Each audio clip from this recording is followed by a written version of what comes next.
Que beleza, hein, pessoal? Esse uso do Error Page realmente ficou fantástico aqui no exemplo passado anteriormente para vocês, porque realmente é muito simples de estar trabalhando com ele. E agora vamos ver o que vem próximo, é o Servlet.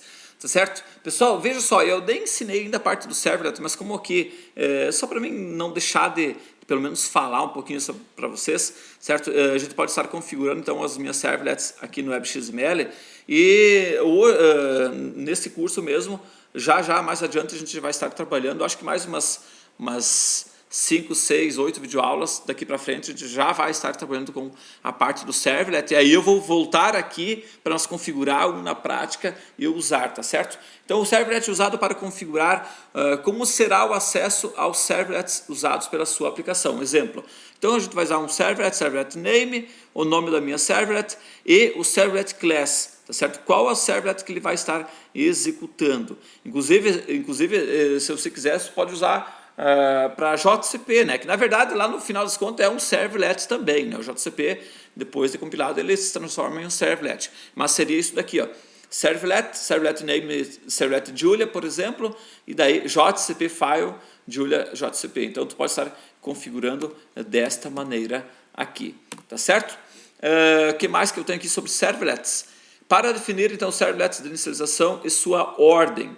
Então, além de você criar um servlet comum para que quando você for executar ele, chamar ele seja executado, tu também, pessoal, pode colocar o seguinte, pode definir então os servlets que vão ser inicializados então de forma automática, bem como a sua ordem. Por exemplo, eu tenho aqui um servlet name, servlet neri, está aqui no Visuals neri, servlet neri e load on startup. Então, significa o quê? Que esse vai ser o primeiro a ser executado, tá certo?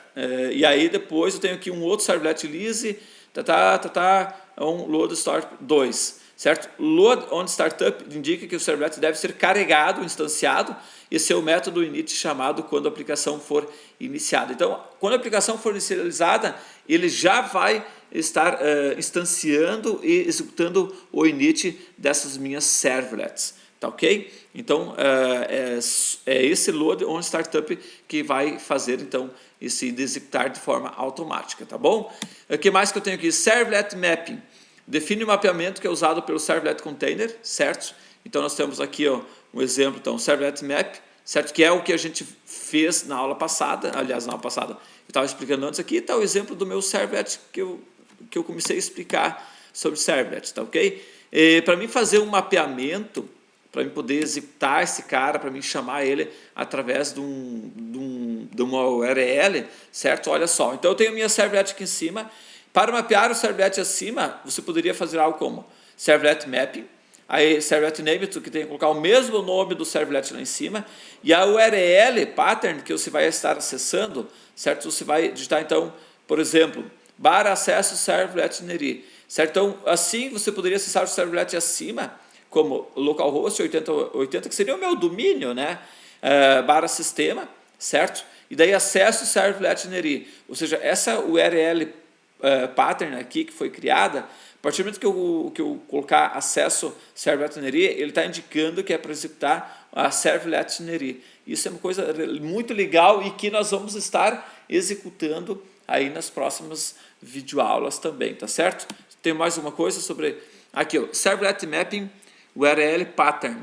Além do básico mostrado no slide anterior, né, a URL pattern também possibilita disponibilizar uma servlet através de várias URLs de um caminho. Ou seja, vamos supor que eu tivesse aqui o servlet neri, papapá, certo? E direcionando para essa classe aqui. Eu poderia fazer o mapeamento da seguinte forma, servlet mapping, então o mesmo nome, e daí eu poderia acessar digitando acesso servlet neri barra, e aí qualquer endereço, tá certo? Eu iria executar a mesma servlet. Assim você pode acessar o servlet acima digitando, por exemplo, olha só, localhost do 88 desse sistema, acesso servlet neri barra teste.jspg, ele iria executar essa mesma servlet. Ou teste.php, olha só que loucura, .php, ele ia executar a mesma. Ou teste.asp, né? Enfim, qualquer coisa, ele ia executar a mesma servlet. Então ela é muito rica, ela possibilita isso aí também. E o que mais que eu tenho aqui? Servlet mapping. você também poderá definir determinadas extensões que podem executar. Por exemplo, olha só, tenho a mesma servlet, ficaria assim no servlet mapping. O mesmo servlet aqui, o URL pattern acessa o servlet neri barra asterisco.asp, ou seja, nesse caso somente URLs com as extensões .asp é que iriam ter acesso, iriam executar essa servlet, tá certo? Então aqui seria algo como assim, ó. Assim você poderá acessar o servlet digitando localhost 82 sistema, acesso servlet neri barra teste.asp ou neri.asp ou cachorro.asp ou gato.asp, qualquer coisa que tivesse a extensão asp seria então mapeada para este servlet para neri aqui dessa classe aqui, tá certo, pessoal?